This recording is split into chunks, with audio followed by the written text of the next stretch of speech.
if you order that he's a renter's representative doesn't have, he'll be glad to comply with that condition. With respect to the bond amount, Your Honor, in a case like this, with charges like this, in a normal circumstance, we'd be requesting a personal recognizance bond and frankly expecting the court to order that. We all know this is not our ordinary circumstance. It's not an insignificant amount of money to anyone. And I ask that the court set the bond amount to the principles not of my client's bank account, but to the principles of the charges and to the principles of the courtroom. Therefore, I'm requesting that if the court orders a monetary component at all, that it be with a $25,000 10% privilege. And also, Your Honor, if my client is to order to a GPS tether, things have to happen pretty significantly to try to get that in place in time for what we hope to use in this day.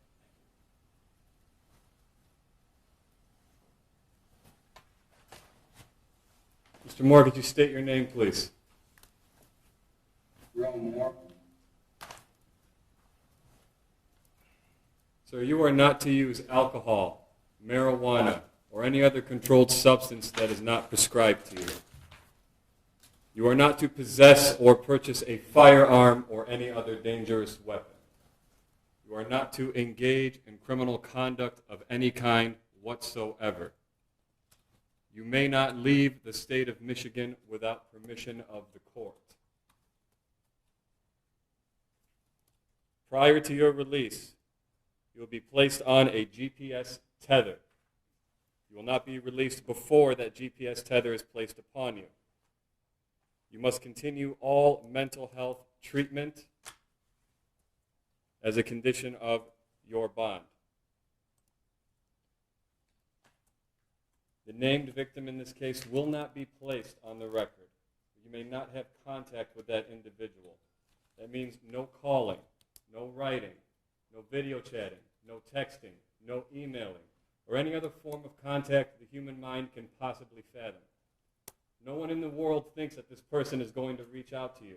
Should they do so, and again, no one thinks that they're going to, you may not reply in any form or fashion.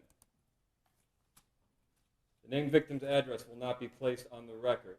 You may not go to that location for any reason whatsoever. Are we understood on the no contact and no go-to, sir? Yes, Your Honor. If you have any questions about that, you have a good attorney, simply ask them. You understand? Yes, Your Honor.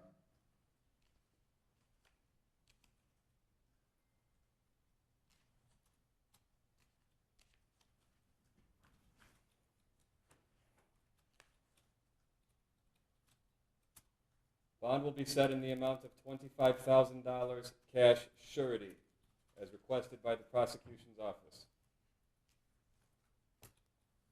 This court does not determine innocence or guilt. This court determines flight risk and community safety. The court finds with these conditions in place, it has been met. Mr. Simon, we are setting probable cause conference at this time for January 8th due to the holidays and scheduling. Is that a good court date for you? Your Honor, my client will waive his right to have that next court appearance within 14 days. I've discussed that with him. I also tried to coordinate calendars with Ms. Wismierski. In support of that, I think we're both available on January 22nd, if the court would order that. And I'll add one more thing for the record in support of that. I understand that there is continuing investigation, so in addition to the discovery I don't yet have, there may be even more. So it will be January 26th, 2020.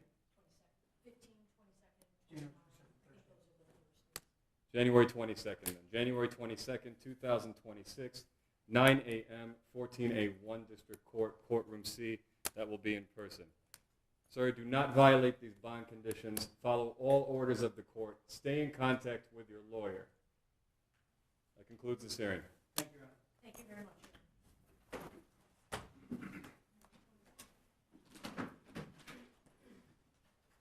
All right, we're off record. We're going to give 10 minutes for everyone. We're going to take a recess. All right, please.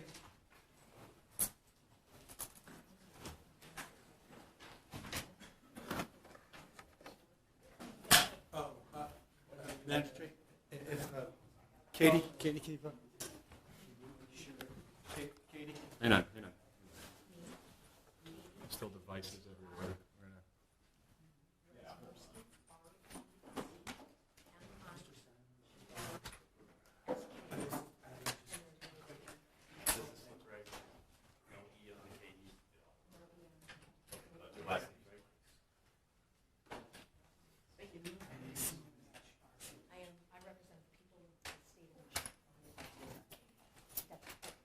Were executing the search warrant. That is correct. All right.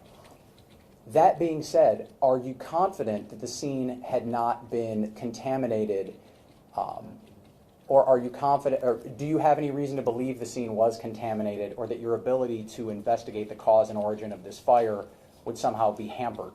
Objection. That's exactly the same question, except substantially longer, that I just objected to on a lack of foundation basis. If he's not there, he can't answer that question, Your Honor. And especially when Mr. Kessel has indicated that he's not asking him to talk about reassurances from other people, what would be the foundation for the answer? There is none. I think, Judge, if the court will allow the witness to answer, then the court can make a determination. But this is not, of course, I've prepared with my witness. I know what he's going to say, but his answer is not based upon hearsay.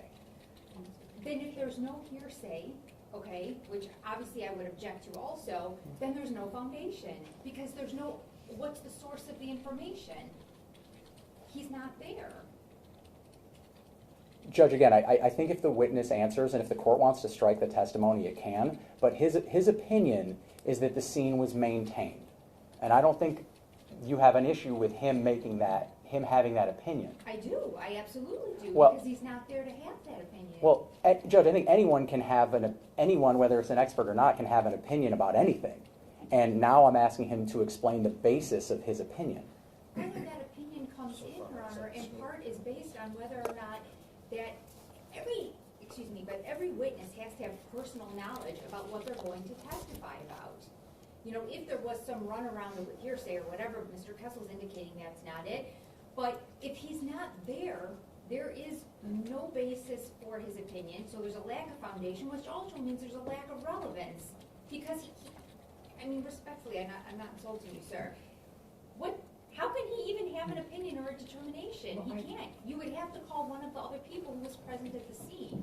I guess at this point, to the extent that there's anything that came about during the time he's indicated that he wasn't there, I don't think he would have personal knowledge to testify to it.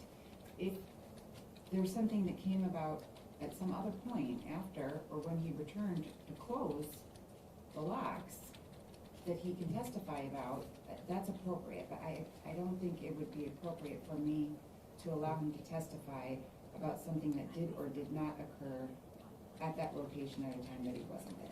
So and Judge, I think I know a different way to ask it, but I just want to make sure there's a distinction between me asking, did something happen, or did it, or what is your opinion? I think that's the difference. I'm not asking him to testify about a fact. I'm asking him to offer his opinion, and that's the difference. His opinion